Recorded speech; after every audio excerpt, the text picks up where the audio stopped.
चलिए, इससे पहले डिस्कस किया था कल हमने कौन सा प्रिंसिपल क्वांटम नंबर, जो कि हमने बोला जो क्या देता है, it gives the size, energy देता है, और क्या देता है आपके पास, नंबर ऑफ इलेक्ट्रॉन्स देता है, नंबर ऑफ ऑर्बिटल्स देता है, रेडियल नोड्स देता है, और टोटल नंबर ऑफ नोड्स देता है। ये सारी इंफॉर्मेशन इससे मिलती है। और एनर्जी ऑफ ऑर्बिटल भी इससे हम दे सकते हैं, वायर एन का वैल्यू भी वहाँ पे नेसेसरी होता है। दूसरा हमारे पास है that is azimuthal quantum number. इससे पहले डिस्कस किया था, इसका दूसरा नाम क्या है, एंगुलर मोमेंटम क्वांटम नंबर। ठीक है, so it provides the information about the angular momentum of orbital का एंगुलर मोमेंटम कितना होगा।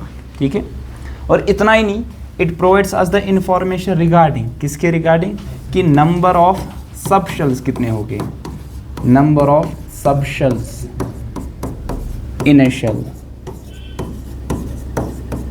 ठीक है, एक्चुअली हमारे पास दो इफेक्ट्स हैं जिनको नाम दिया जाता है, एक है जीमन्स इफेक्ट, जीमन्स इफेक्ट, दूसरा है स्टार्क्स इफेक्ट। ये हमने वहां डिस्कस किया था, Zeeman and Stark. It is a limitation of किसकी, जो कि Bohr's model of atom. Zeeman's effect में हमने बोला था कि it is the splitting of field lines, splitting of the spectral lines in case of magnetic field. अगर magnetic field में रखा जाएगा किनको, स्पेक्ट्रल लाइंस को, तो ये स्प्लिट होती है। This is called Zeeman's effect. और स्टार्क्स इफेक्ट में क्या पढ़ा था हमने, अगर यही स्पेक्ट्रल लाइन को पास करेंगे किस में, इलेक्ट्रिक फील्ड में करेंगे। ठीक है ना, तो ये स्प्लिट होती है, इसको हम क्या कहते हैं, स्टार्क्स इफेक्ट। एक्चुअली यही है कंसेप्ट ऑर्बिटल्स का फिर। ठीक है ना, तो आपके पास एक शेल है ना, उसके बहुत सारे फिर आपके पास वहाँ पे उसमें से ऑर्बिटल्स होते हैं, बट शेल के अंदर हमने पहले डिस्कस क्या किया था, देयर इज अ सब शेल। ठीक है, सो एंगुलर मोमेंटम जो हमारे पास होता है ऑर्बिटल का, ऐसे लिखेंगे LO। ठीक है, ये किसके बराबर होता है, angular momentum of orbital, it's equal to under root of L into L+1 into h/2π। ये है ऑर्बिटल एंगुलर मोमेंटम। ठीक है, दूसरा नंबर ऑफ सब शेल जो आपके पास होते हैं हमारे पास यहाँ पे, that's equal to the value of L, value of L की वैल्यूज क्या क्या आपके पास होगी।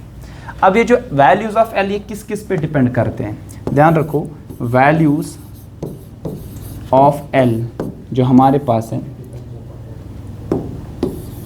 एग्जैक्टली n पे डिपेंड करते हैं, और कहाँ से, 0 to n-1, 0 to n-1 के बराबर होता है। अभी कैसे समझ में आएगा, देखिए यहाँ पे लिखते हैं शेल हमारे पास कौन कौन सा है। ठीक है, और यहाँ पे वो शेल आपके पास हो सकता है K, L, M, इस तरह टू सो ऑन। अच्छा, n, इसका वैल्यू ऑफ n का क्या हो सकता है, 1, यहाँ 2, यहाँ 3, इस तरह टू सो ऑन। अब मैंने क्या बोला, आपके पास जो L के वैल्यूज है ना आपके पास, वो क्या आएगा, 0 to n-1 है ना। अब क्या आएगा, 0 to 1-1 इज 0, 0 to 0 आएगा, 0 तो एक ही, तो वो है S सब शेल। कौन सा, S सब शेल के लिए। सो कौन सा सब शेल एग्जिस्ट करता है पहले शेल में, that's only the S subshell. L का वैल्यू 2 आपके पास यहाँ पे, तो आपके पास n का वैल्यू 2, n का वैल्यू 2, 0 to 2-1, 0 to 1, 0 to 1 कितने वैल्यूज आए, 2 है ना। तो एक आएगा S, दूसरा आएगा P सब शेल।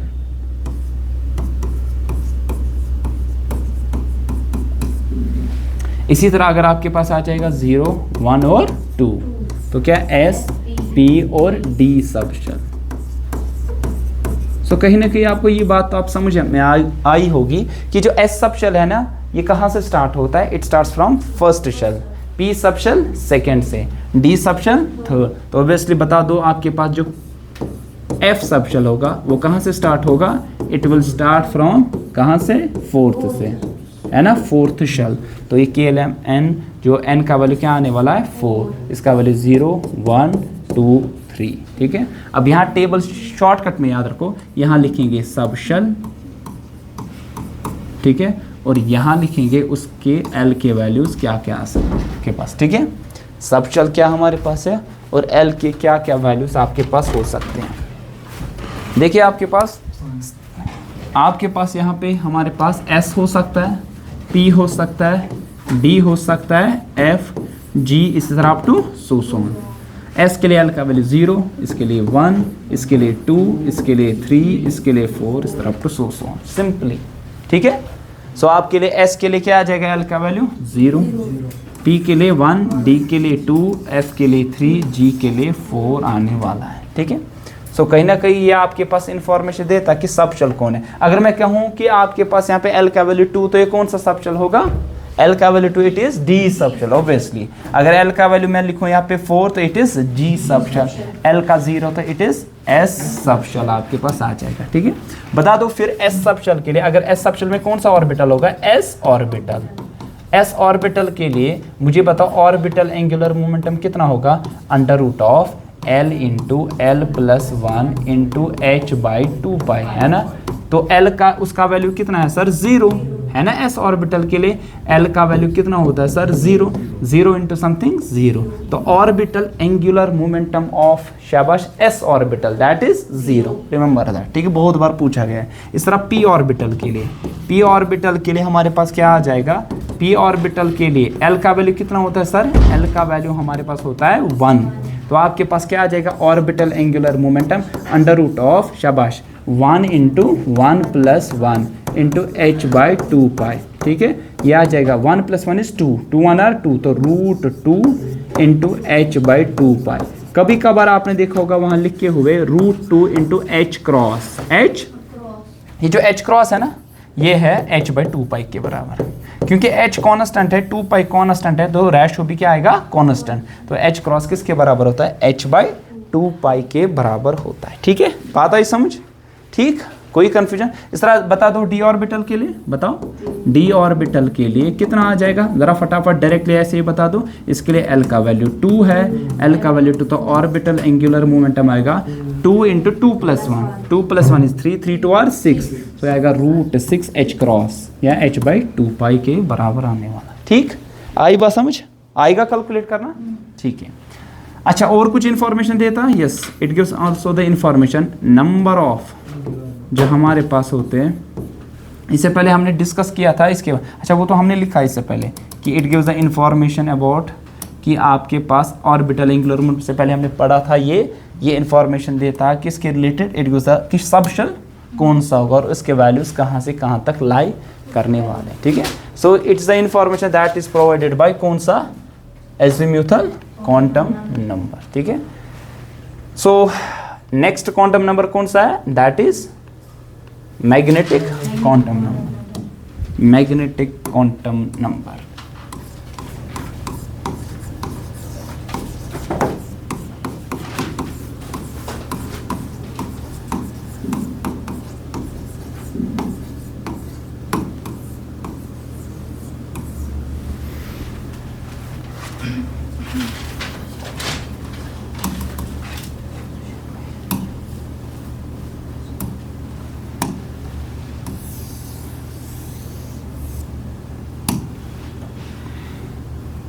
सो हमारे पास आ जाएगा next magnetic quantum number. Magnetic quantum number को हम कैसे डिफाइन करते हैं, कैसे डिनोट करते हैं, m, और अगर लोअर केस में कभी कभार l होता है। ठीक है, ml से।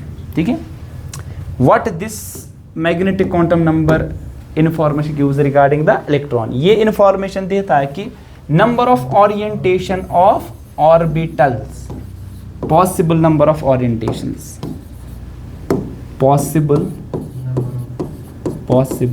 Number of orientation, number of orientation होता है ऑर्बिटल्स, है ना, of A given orbital.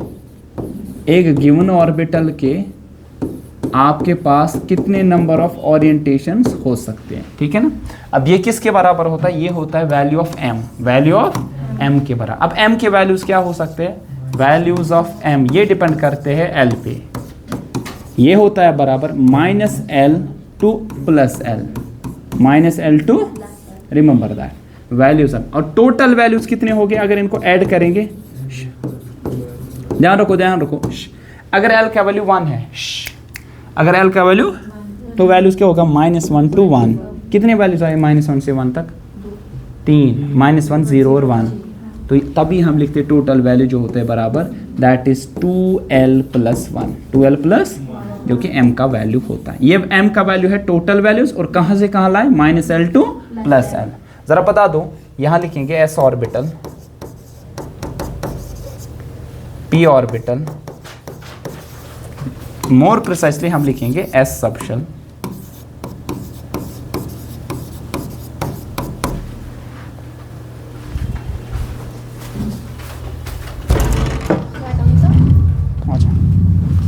S subshell, P subshell,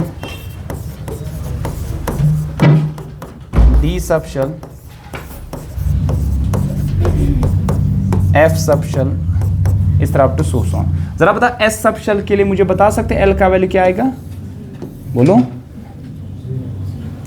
L का वैल्यू 0, इसके लिए 1 2 और इसके लिए 3। अच्छा, अब मुझे बता M का वैल्यू क्या आने वाला है, M का वैल्यू क्या क्या आने वाला है, कहाँ से, -0 to 0, तो 0, तो एक ही वैल्यू है, एक ही वैल्यू मतलब एक ही ओरिएंटेशन, एक ही ओरिएंटेशन मतलब इसमें कितने ऑर्बिटल हो गए, एक ही ऑर्बिटल। और आपको पता भी S सबशेल में कितने ऑर्बिटल्स हो गए, एक ही ऑर्बिटल। अच्छा, P के लिए L का वैल्यू कितना है 1, M का वैल्यू क्या आएगा 2 × 1 + 1 टोटल 3, कहाँ से -1 to +1, -1 to +1, -1 0 और 1, -1 0 और 1, कितने आए 3, क्या लिखोगे 3 ऑरिएंट। P में कितने ऑर्बिटल थे 3, बताया था ना, 3 ओरिएंटेशन। अच्छा, बता दो आपके पास D सबशेल में क्या आ जाएगा, शाबाश, तो इसमें आ जाएगा +-2 +-1 और 0, क्योंकि टोटल -2 to +2, -2 -1 0 1 और 2 टोटल आएंगे। तो कितने ओरिएंटेशंस, 5 ओरिएंट। इस तरह इसमें कितने आने वाले, 7 ओरिएंटेड, +-3 +-2 +-1 और 0 आने वाला है। ठीक है, आई बात समझ। तो ये पता चला ना, ये कैसे एक्चुअली जीमन्स इफेक्ट और स्टार्क्स इफेक्ट से पता चला, जब हमने एक पर्टिकुलर जो सबशेल है, जो इससे स्पेक्ट्रल लाइन निकली, उसको पास किया किससे, इलेक्ट्रिक फील्ड या magnet, it get splitted. S में एक ही में तो एक ही ओरिएंटेशन, P में 3 तो 3 ओरिएंटेशन, D में 5 और F में 7। ठीक है, बात है समझ। और हम कभी कभार ऐसे लिखते हैं, एक डिब्बा मतलब एक ऑर्बिटल, 3 डिब्बे मतलब 3 ऑर्बिटल, 5 डिब्बे मतलब 5 ऑर्बिटल, इस तरह 7 तो 7 ऑर्बिटल। ठीक, कोई कंफ्यूजन, क्लियर। तो क्या देता है magnetic quantum number, number of possible orientations. ठीक है, क्या देता है azimuthal quantum number, azimuthal quantum number हमें देता है एंगुलर मोमेंटम ऑफ ऑर्बिटल, या देता है हमारे पास यहाँ पे कि पॉसिबल नंबर ऑफ सबशेल्स कितने हो सकते हैं। ठीक है, तो कितने हो सकते हैं ये डिपेंड करता है वैल्यू ऑफ L क्या होगा। फिर M का वैल्यू डिपेंड किस पे करता है सर, L पे, -L to +L। सिंपल याद रखोगे, L का S सबशेल के L का वैल्यू 0, P के लिए 1, D के 2 और F के लिए 3 आने वाला है। ठीक है, अच्छा, और एक चीज जो हम भूल गए वहां पे सर, जो ये है ना एजीम्यूथल क्वांटम नंबर, और एक इंफॉर्मेशन देता है, number of angular nodes, number of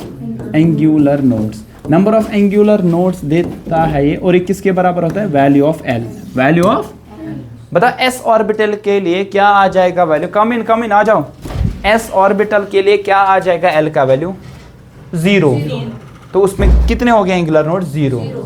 P orbital के लिए L का वैल्यू 1, तो एक एंगुलर नोड। D ऑर्बिटल के लिए 2, तो 2 एंगुलर नोड्स, इस तरह अप टू सो। अच्छा, और एक इंफॉर्मेशन देता है एनर्जी ऑफ ऑर्बिटल। आपको कल मैंने बोला था it is directly proportional to n + L value, जितना n + L वैल्यू क्या होगा ज्यादा, उतना ही एनर्जी ऑफ ऑर्बिटल क्या होगी सर, ज्यादा। रखो ध्यान, यहाँ पे ये है 4s और ये 3d, बता दो एनर्जी किसकी ज्यादा, 4s ऑर्बिटल की 3d की, बोलो कैसे करेंगे। मैंने बोला अगर ये ऑर्बिटल है तो इसकी एनर्जी कैसे देखोगे, यूजिंग n + L। जरा देखो इसके लिए n + L का वैल्यू, n का वैल्यू 4 प्लस s के लिए L का वैल्यू कितना होता है 0, 4 + 0 = 4। अब बताओ इसके लिए क्या आ गया, n + 3, ये जो आ गया ये n का वैल्यू है, मतलब थर्ड शेल में है। d के लिए L का वैल्यू कितना होता है 2, तो 3 + 2 = 5।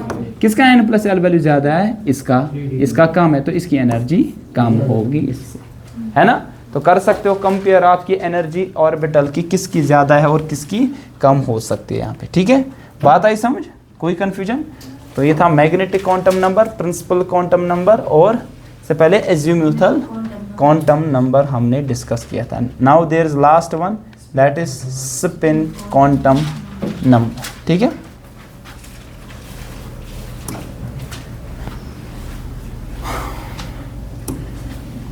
Spin quantum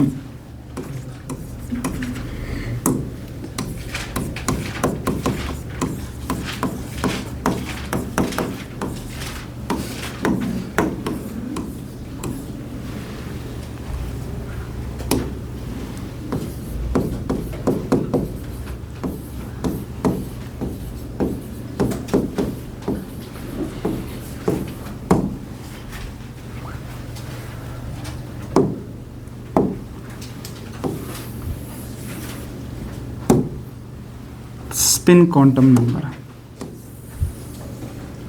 So what information does this spin quantum number provides?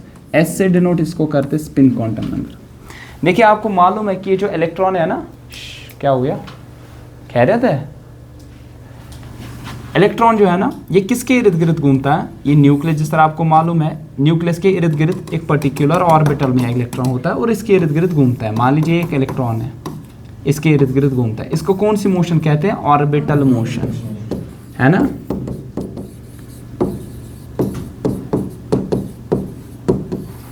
ठीक, लेकिन इलेक्ट्रॉन साथ ही में अपनी एक्सिस के इर्द गिर्द भी घूमता है. ठीक है ना, that we called as spin. मान लीजिए इलेक्ट्रॉन है, अब ये electron with respect to its own axis भी घूमता है, वेदर क्लॉकवाइज या एंटी क्लॉकवाइज. ऐसा होगा, यही तो पॉसिबल होगी आपके पास.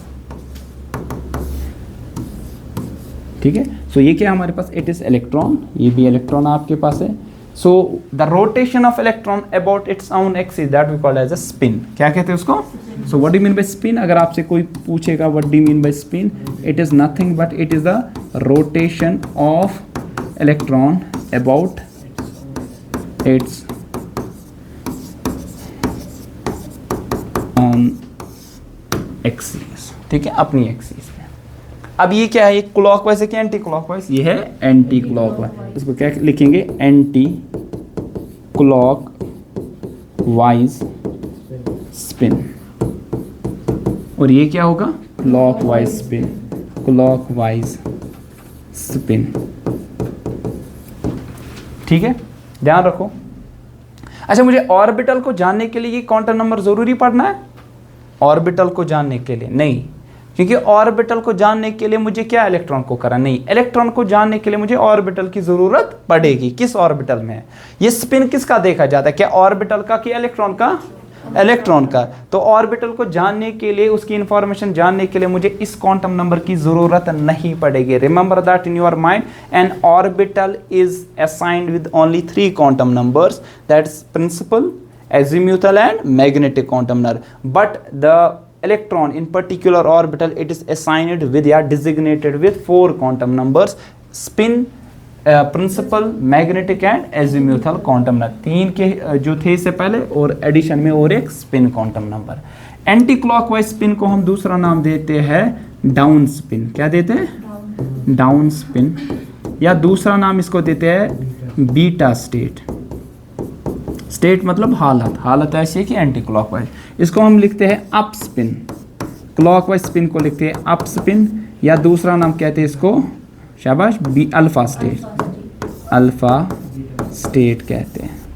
ठीक है, अब इसको डिनोट कैसे करते हैं? देखो ऐसे डाउन साइड एरो से, या ऐसे हाफ डाउन साइड एरो ऐसे करके, या ऐसे करके लिखो. ठीक है, अब उसको कैसे डिनोट करते हैं? इसको ऐसे करते हैं अप साइड एरो ऐसे फुल, या हाफ अप साइड एरो ऐसे लिखो, या ऐसे करके लिखो. ठीक है, ऊपर एरो है तो अप स्पिन मतलब क्लॉकवाइज स्पिन, नीचे एरो है तो डाउन स्पिन, मीन्स कि आपके पास काउंटर क्लॉकवाइज या एंटी क्लॉकवाइज यहाँ पे घूम रहा है.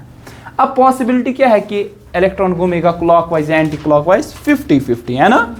सो प्रोबेबिलिटी क्या आएगी? हाफ इसकी आएगी, हाफ इसकी.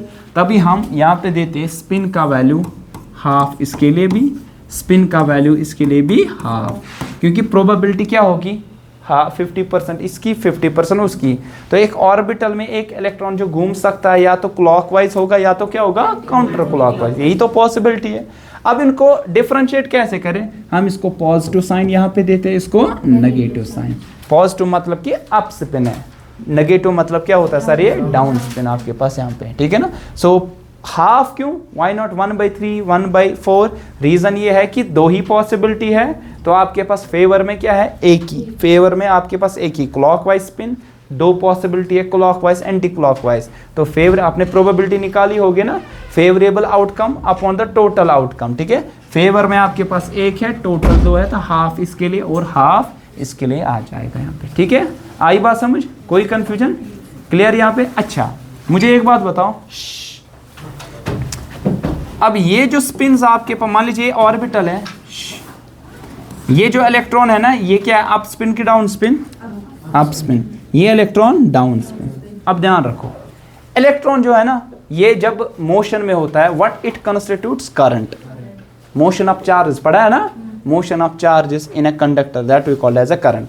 अब मान लीजिए एक इलेक्ट्रॉन घूम रहा है अपनी एक्सिस के इर्द गिर्द, अब ये स्मॉल करंट लूप एक्ट करता है ना, तो अगर आपके पास यहाँ पे इलेक्ट्रॉन घूम रहा है किसके इर्द गिर्द, अपनी एक्सिस के इर्द, स्मॉल करंट लूप बनेगा, ठीक है। लूप का मतलब क्लोज्ड पाथ बनेगा ना। अब करंट है तो क्या प्रोड्यूस होगा, मैग्नेटिक फील्ड होगा ना sir, it produces B, B represent किया जाता है मैग्नेटिक फील्ड, बी वेक्टर मतलब क्योंकि ये वेक्टर क्वांटिटी है, ठीक है। अब मैग्नेटिक फील्ड से एक मूवमेंट आएगा, उसको क्या कहेंगे, मैग्नेटिक मूवमेंट, मैग्नेटिक मूवमेंट। अब मुझे एक बात बोलो, क्लॉकवाइज स्पिन और काउंटर क्लॉकवाइज स्पिन, इनका मैग्नेटिक फील्ड क्या होगा, अपोजिट क्या होगा नेचर में, कि सेम अपोजिट होगा ना। मतलब कि अगर एक फेस इसका होगा नॉर्थ, दूसरा साउथ, उसका होगा वो वाला साउथ, ये नॉर्थ, तो ये आपस में क्या करेंगे, अट्रैक्ट, अट्रैक्ट मतलब ये बाइंड करेंगे, क्या करेंगे, बाइंड। तो ये जो एंटी पैरेलल स्पिन्स होते हैं ना, ध्यान रखो, एंटी पैरेलल स्पिन जो होते हैं ये आपस में क्या करते हैं सर, दे बाइंड ईच अदर। ये बहुत आई समझ। अब बोलेगा कोई क्यों, क्योंकि एंटी पैरेलल स्पिन्स में जो मैग्नेटिक फील्ड्स होगा वो क्या होगा, अपोजिट नेचर के, अपोजिट नेचर क्या करते हैं, आपस में अट्रैक्ट करेंगे। लाइकवाइज नॉर्थ और साउथ आपस में क्या करता है, अट्रैक्ट। अब बता दो यहाँ पे, अगर ऐसा होगा, अगर ऐसा होगा पैरेलल स्पिन्स, पैरेलल स्पिन, ये आपके पास अप स्पिन, ये भी अप स्पिन, तो इन दोनों का मैग्नेटिक फील्ड जो आपके पास क्या होगा, सेम नेचर का, वो क्या करेंगे, रिपेल। अगर ये रिपेल करेंगे, ये जो पैरेलल स्पिन्स आपके पास है, पैरेलल स्पिन्स, तो ये आपस में क्या करेंगे सर, रिपेल। अगर ये रिपेल इन्होंने किया, क्या ये पॉसिबल है, अब नहीं, स्टेबिलिटी अटेन करने के लिए मत ये पॉसिबिलिटी है। रिपल्शन अगर होगी तो स्टेबिलिटी कम कम होगी, तो आपके पास पैरेलल स्पिन्स कभी भी पॉसिबल नहीं होते हैं, बजाय कि पैरेलल स्पिन्स हमारे पास क्या होता है, एंटी पैरेलल स्पिन्स होगा। अब कोई बोलेगा देखिए सर मैं क्या कर दूंगा, ध्यान रखो, मैं ये कर दूंगा, क्या, ये आपके पास एक ऑर्बिटल है, इसमें अप स्पिन, दूसरा क्या है, डाउन स्पिन, तो ये बाइंड हो गए। अब और एक लाओ, अप वाला या डाउन, बताओ, लेट्स सपोज अप स्पिन, लेकिन ये वाला जो इलेक्ट्रॉन और ये वाला जो इलेक्ट्रॉन आपस में इनके स्पिन्स क्या है, सेम, ये आपस में क्या करेंगे सर, रिपेल। या डाउन स्पिन वाला लाओ तो ये और ये क्या करेगा फिर, रिपेल, तो ये पॉसिबल है, ये भी पॉसिबिलिटी नहीं है। तब क्या पता चला, पता ये चला कि मैक्सिमम जो इलेक्ट्रॉन्स जो कि एकोमोडेट होंगे, that can be accommodated in an orbital, एक ऑर्बिटल में कितने आ सकते हैं, मैक्सिमम दो ही, दो इलेक्ट्रॉन्स ही आ सकते हैं, और वो भी अपोजिट स्पिन्स के, विद अपोजिट स्पिन्स। और कैसे, ये आपको पता चला अभी, ठीक है ना। इस प्रिंसिपल को हम कहते हैं Pauli's exclusion principle, Pauli's exclusion principle, ठीक। So what Pauli's exclusion principle, अगर इसका आपको बोलना होगा, ये स्टेटमेंट भी लिख सकते हो, लेकिन एक्चुअली इसने ये बोला, no two electrons in an orbital will have the same set of 4 quantum numbers. मतलब एक ऑर्बिटल में दो इलेक्ट्रॉन के पास कभी भी चारों के चारों क्वांटम नंबर सेम वैल्यूज नहीं रखेंगे। इफ n l और m का वैल्यू सेम होगा भी, लेकिन s का वैल्यू सेम नहीं हो सकता।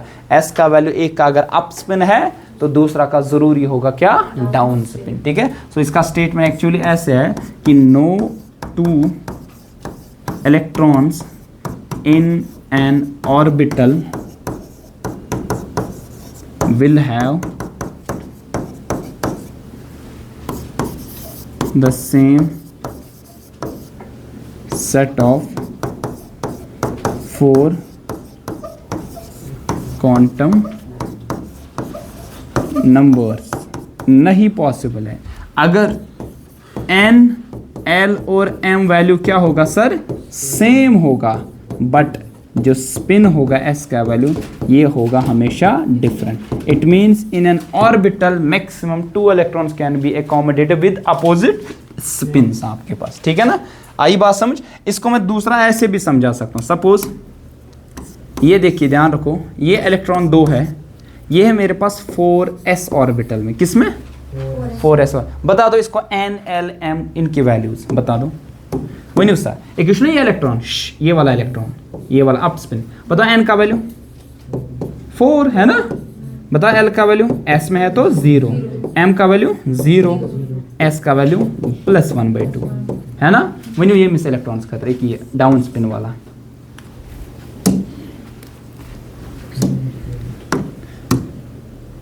ये वाला बता दो इसके लिए, बोलो n का वैल्यू 4 पता है क्योंकि 4th शेल में है ना। अच्छा, l का वैल्यू s है तो s के लिए l का वैल्यू 0, m का वैल्यू क्या होगा 0 क्योंकि -0 to 0 0, लेकिन s का वैल्यू माइनस। देखिए n l और m का वैल्यू क्या है इनके लिए सेम, मगर s का वैल्यू क्या है सर, डिफरेंट। सो ये तो पॉली ने कहा कि हमेशा पॉसिबल है कि 3 हो गए, क्योंकि orbital is designated by 3 quantum numbers, but electron in an orbital it is designated by 4 quantum numbers. Remember that in your mind कि आपके पास ऑर्बिटल को अगर पहचाना है, अगर ऑर्बिटल को अगर आप पहचाना है तो it is designated by 4 quantum, नहीं sorry 3 quantum numbers, 3 quantum numbers. ठीक है, क्या क्या, n l और क्या क्या m होगा। हसीबा क्या सोच रहे हो, हाँ क्या सोचा, सारस कूता याद, ये सोच रहे हो, हाँ। जब आप भी पढ़ोगे आगे जाके मुझसे ज़्यादा आप याद रखोगे। आपको लेट क्यों हो गया साहब जी, हाँ क्या हो गया, लेट क्यों हो गया, क्या दिल चेन पापा ने दोपन सुधरा हुआ है सुकोमत गार गोड़ स्कूल उसका ना क्या कर रहे हैं, ओ अच्छा। So electron it is designated by how many, it is designated by कितने, 4 क्वांटम नंबर्स। ये बोस ना पारा बुते ओसस वना सरस को यार एमिस क्या यूता यार, ये हर पन्ने वक्त वना हर का, लेकिन आप उससे बेटर कर सकते हो अपने टीचर से अगर आप मेहनत करोगे। n l m और स्पिन क्वांटम नंबर ज़रूरी है, 4 क्वांटम नंबर्स आपको जानना। ठीक है, आई बात समझ, कोई कंफ्यूजन, क्लियर अभी तक, क्लियर हो गया। अच्छा हाँ, मतलब वही तो मैंने बोला क्लियर हो गया। तो ये सारे क्वांटम नंबर्स चित हो गए। ठीक है, अब लास्ट हमारा टॉपिक इसमें last, that is electronic config, how to give the, हाँ लास्ट है बोले इसी के साथ रिलेटेड है, that is the electronic configuration.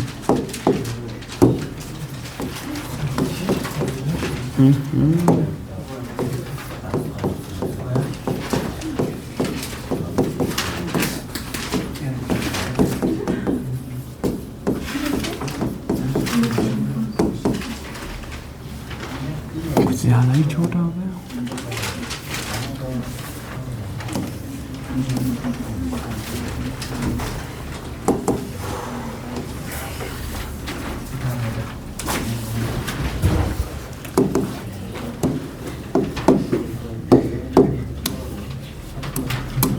चलिए बस बस, क्या बात है, आ जाओ इधर, वत नहीं आ जाओ इधर, इधर समझ आएगा, इधर इधर उठो उठो उठो, आप आ जाओ, वथस उठो उठो उठो उठो जल्दी, लगान हश नोश ये लज तो गई, उठो उठो आ जाओ जल्दी, टाइम वेस्ट हो रहा है। उधर, शाबाश, बस। चलिए, what is an electronic configuration, बचपन में पढ़ा है ना, क्या होता है electronic configuration? Distribution, atoms, electrons की सबशेल्स में शेल। शाबाश शाबाश, इसने सही बोला कि it is the distribution of किनका सर, इलेक्ट्रॉन्स का, इन डिफरेंट, कोई बोलेगा शेल्स में, कोई बोलेगा सब शेल्स में, और तो कोई बोलेगा अल्टीमेटली एक्चुअली किस में होते हैं, ऑर्बिटल्स में। डिफरेंट ऑर्बिटल्स में आप फिलिंग कैसे करते हो इलेक्ट्रॉन्स को, सुना सुधरा, पता है कि मैं,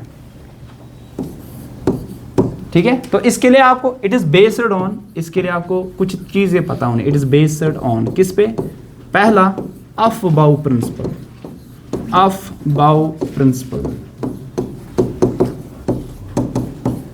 दूसरा जो हमने अभी सीखा था, Pauli's exclusion principle, Pauli's exclusion principal. तीसरा जो हमारे पास है that is Hund's rule of maximum multiplicity.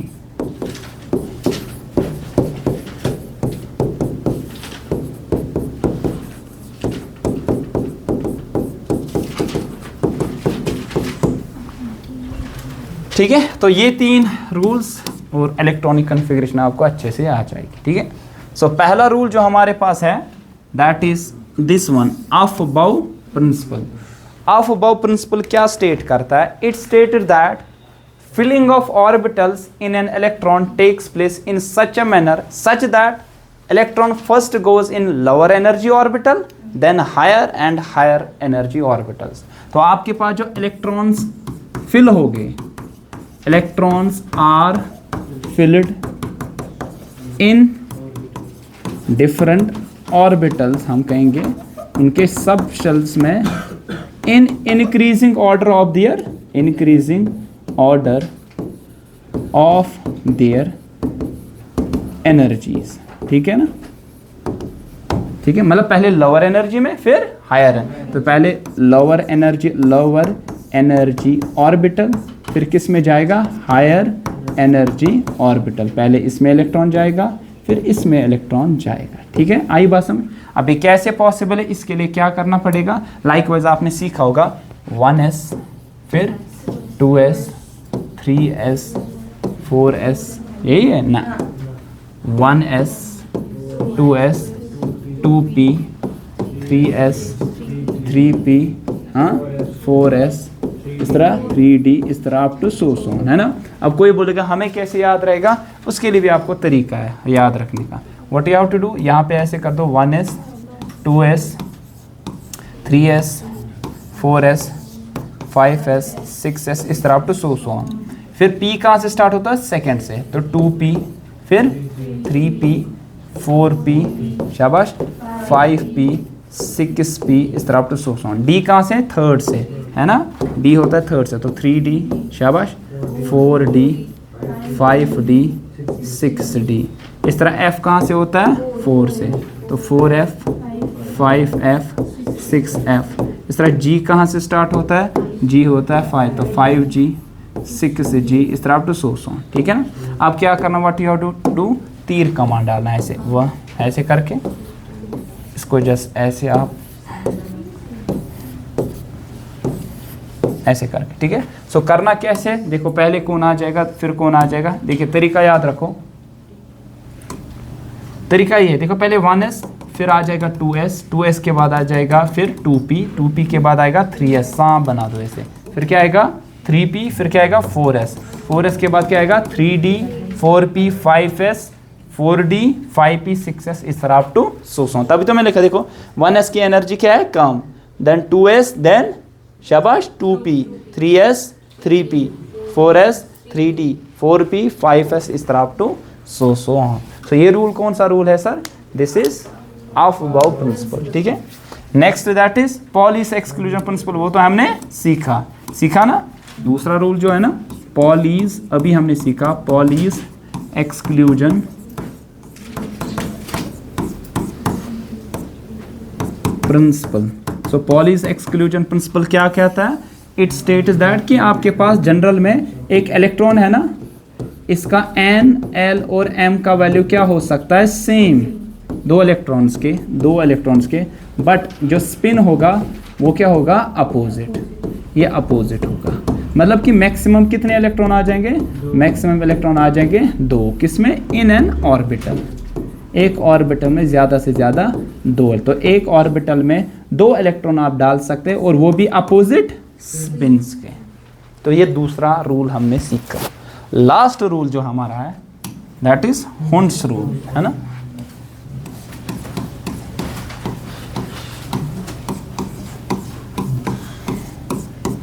Maximum multiplicity. So maximum multiplicity का मतलब ये है, ये रूल ये कहता है कि पेयरिंग ऑफ इलेक्ट्रॉन्स तब तक नहीं होगी ऑर्बिटल्स में एक गिवन सबशेल के जब तक कि हर एक ऑर्बिटल को एक एक इलेक्ट्रॉन एकोमोडेट नहीं होगा। मतलब कहने का गर्ज ये है, देखो मान लीजिए मेरे पास 4 इलेक्ट्रॉन्स हैं, ध्यान रखो कितने इलेक्ट्रॉन? 4, और वो भी मुझे फिल करने हैं सपोज पी सबशेल में। पी सबशेल में कितने आपके पास ऑर्बिटल्स होते हैं? 3, 5 कैसे हो गए? 3, ठीक है। एक तरीका ऐसा होगा आप में से फिल करेंगे, देखिए कैसे, आप में से कुछ ऐसे फिल करेंगे। एक तरीका ऐसा होगा, 4 करना है ना फिल, मैक्सिमम 6 जा सकते हैं ना, क्यों? एक ऑर्बिटल में कितने आते हैं? 2, तो 3 में कितने आ सकते हैं? मैक्सिमम 6। ये कौन सा है? It is P subshell, it is P subshell, ये भी पी सबशेल है। पी सबशेल में मैक्सिमम 6 आ सकते हैं, लेकिन मेरे पास अवेलेबल कितने हैं सर? 4।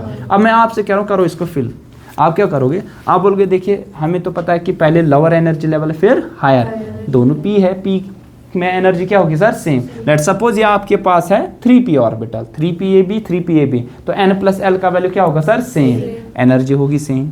अब उसके बाद कौन सा रूल है? Pauli's exclusion principle. वो क्या कहता है कि मैक्सिमम कितने इलेक्ट्रॉन? 2। तो आप बोलोगे देखिए मैं क्या कर रहा हूँ, इसमें 2 इलेक्ट्रॉन्स,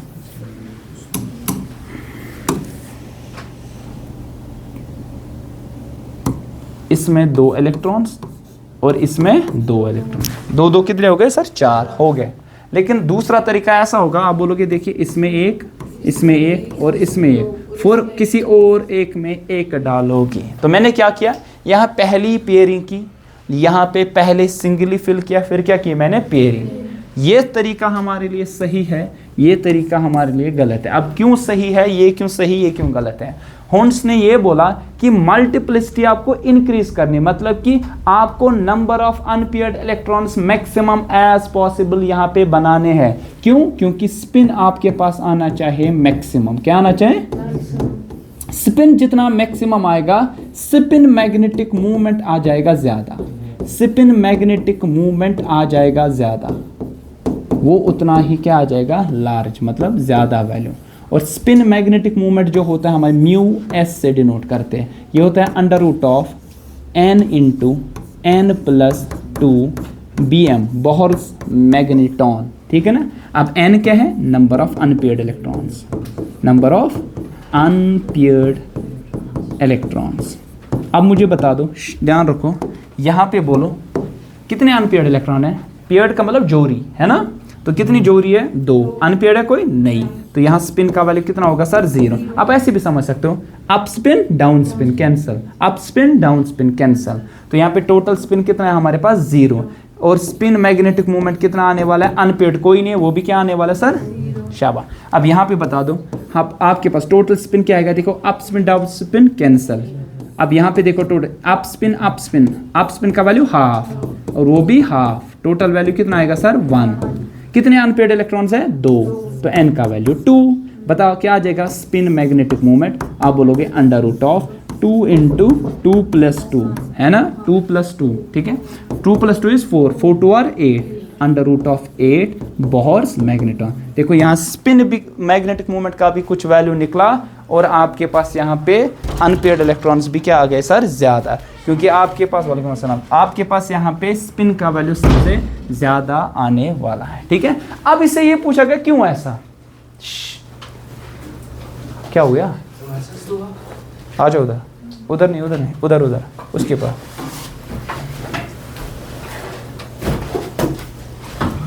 आपको और कहते हैं तीर का माना है। आपको क्यों लेट हुआ?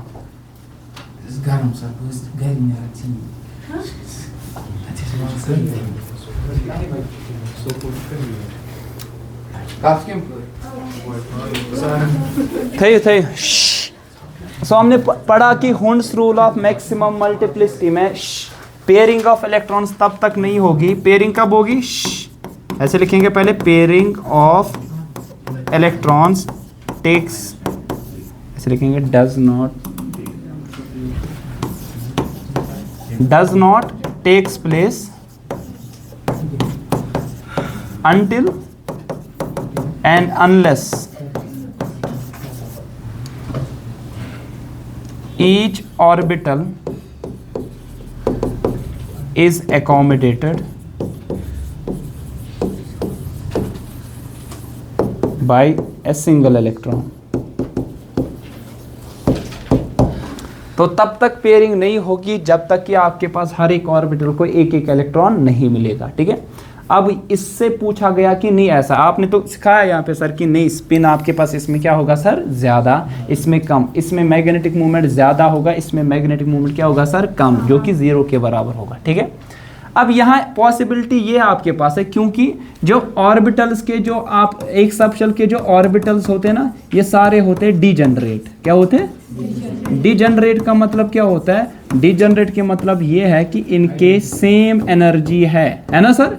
अगर सेम एनर्जी है तो एनर्जी के हिसाब से ये क्या हो गया सर, आइडेंटिकल हो गया ना, दे आर आइडेंटिकल। अगर ये आइडेंटिकल है तो हर एक में आपको फिलिंग इक्वली करनी पड़ेगी, तो इसमें एक, इसमें एक, इसमें एक, फिर जो बचा इलेक्ट्रॉन आपके पास वो किसी ना किसी एक ऑर्बिटल में आप फिल कर सकते हैं। यहाँ पे तो आपके पास यहाँ पे 2 किए, यहाँ पे 2 किए, लेकिन ये वाला क्या रह गया सर, खाली।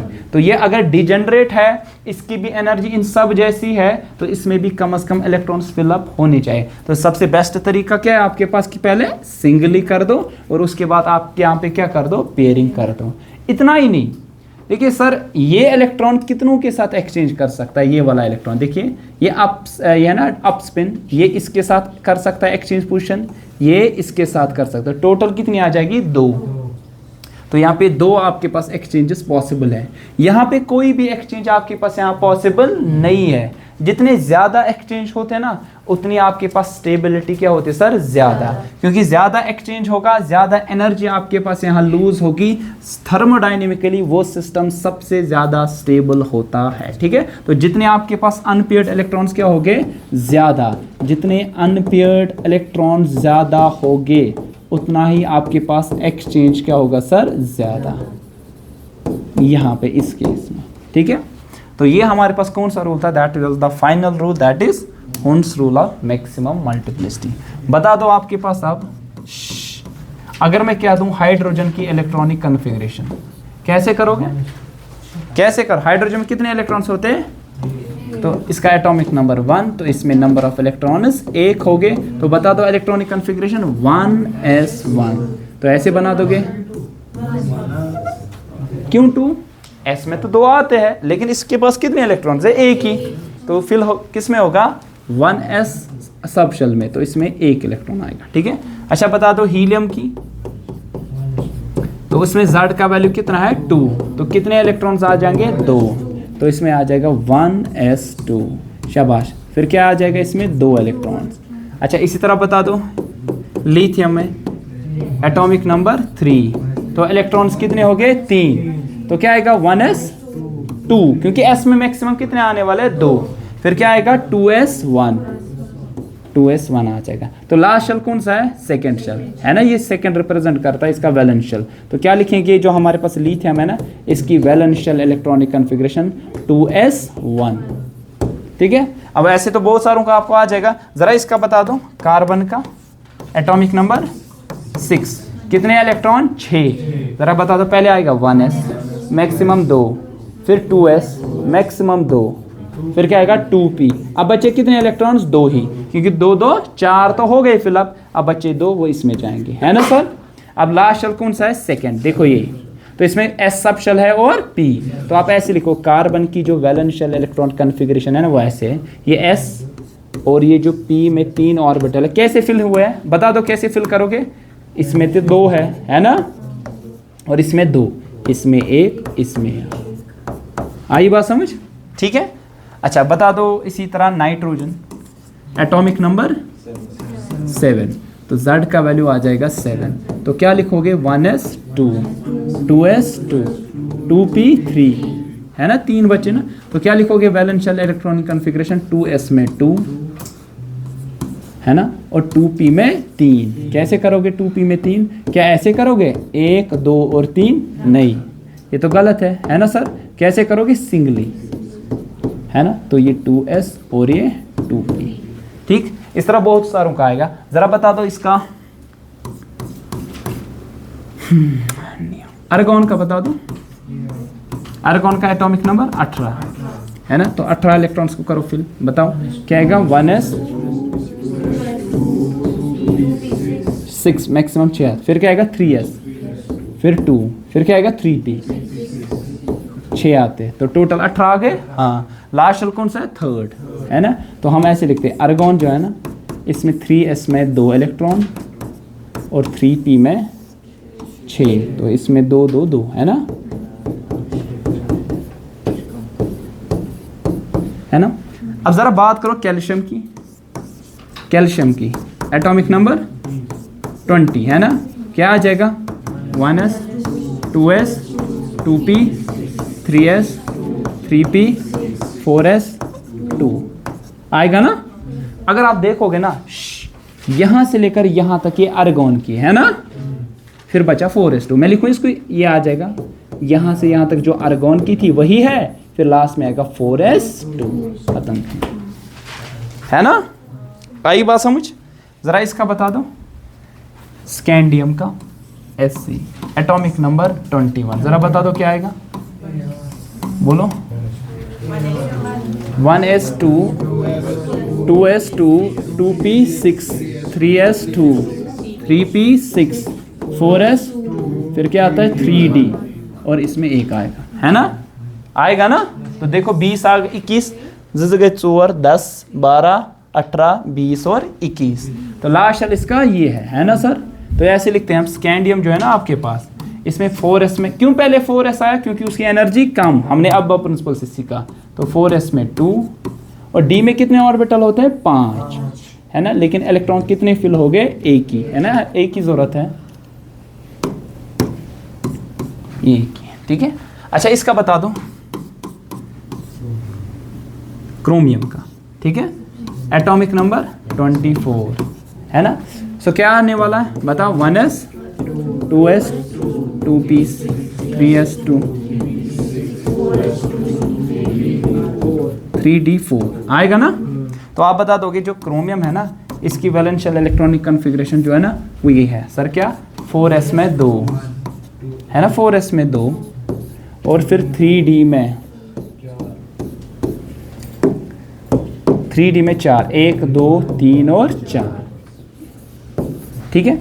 लेकिन इसकी जो इलेक्ट्रॉनिक कन्फिग्रेशन है वो थोड़ी एक्सेप्शनल है, क्या, ये one of the electron from s subshell में से एक्साइट करवाता है इधर, क्यों करवाता है, वो इसलिए करवाता है क्योंकि अगर आप देखोगे ना फिर ऑर्बिटल्स में ये जो इलेक्ट्रॉन्स आ जाएंगे ना, ये हाफ फिल्ड आ जाएंगे, क्या आ जाएंगे, देखो हाफ फिल्ड आ रहा है कि नहीं, 1 2 3 4 5, क्योंकि एक इलेक्ट्रॉन इधर चला गया, तो अब क्या आ जाएगा 4s, शाबाश, इसकी क्या आ जाएगी अब 4s2, लास्ट में 3d, सॉरी 4s2 नहीं 4s1 3d5, क्यों, क्योंकि ये बन गया हाफ फिल्ड, क्या बन गया, हाफ फिल्ड में सिमेट्रिक इलेक्ट्रॉनिक कन्फिग, है ना, सिमेट्रिक हाफ फिल्ड ये सिमेट्रिक होता है, और सिमेट्रिक के साथ ही सिमेट्रिक इलेक्ट्रॉनिक कन्फिग्रेशन के साथ ही यहाँ पे आपके पास मैक्सिमम एक्सचेंजेस पॉसिबल है, देखो मैक्सिमम एक्सचेंजेस पॉसिबल, ठीक है। अब देखो कैसे मैक्सिमम एक्सचेंज पॉसिबल है। देखो ये इलेक्ट्रॉन कितनों के साथ कर सकता है, देखो 1 2 3 3 ही के साथ, है ना। अब यहाँ देखो 1 2 3 4 के साथ एक्सचेंज पोजीशन, जितने ज़्यादा एक्सचेंज उतनी स्टेबिलिटी ज़्यादा। That's why half filled orbitals are highly stable. तभी इसकी ऐसे आपने देखोगे स्टार बना के होगा आपकी बुक में वहाँ पे, बिकॉज स्टार रिप्रेजेंट करता है थोड़ी इसकी क्या है, exceptional electronic configuration. Similarly copper की भी यही है ना। कॉपर एटॉमिक नंबर 29 है ना, एटॉमिक नंबर 29। तो क्या आ जाएगी इलेक्ट्रॉनिक कन्फिगरेशन इसकी 1s2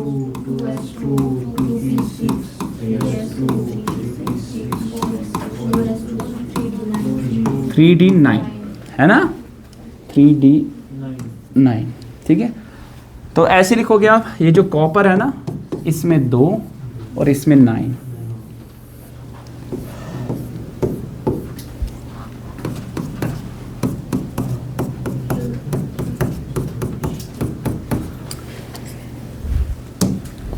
ठीक है, ऐसे है ना 4s2 3d9। लेकिन it excites one of the electron from this to this, है ना, बिकॉज ये क्या बनेगा अब, हाफ फिल्ड नहीं फुल्ली फिल्ड बनेगा, है ना। डी ऑर्बिटल्स यहाँ पे डी सबशेल फुल्ली फिल्ड बनेगा, क्योंकि इसमें जो इलेक्ट्रॉन्स आ जाएंगे वो क्या आ जाएंगे 10 के 10। अब बनेगा 3d10 4s1, तो इसके 4s1 3d10, क्योंकि फुल्ली फिल्ड क्या होते हैं, हाईली स्टेबल, हाफ, क्योंकि मैक्सिमम एक्सचेंज पॉसिबल है। सो फुल्ली फिल्ड, इसका भी सेम रीज़न है,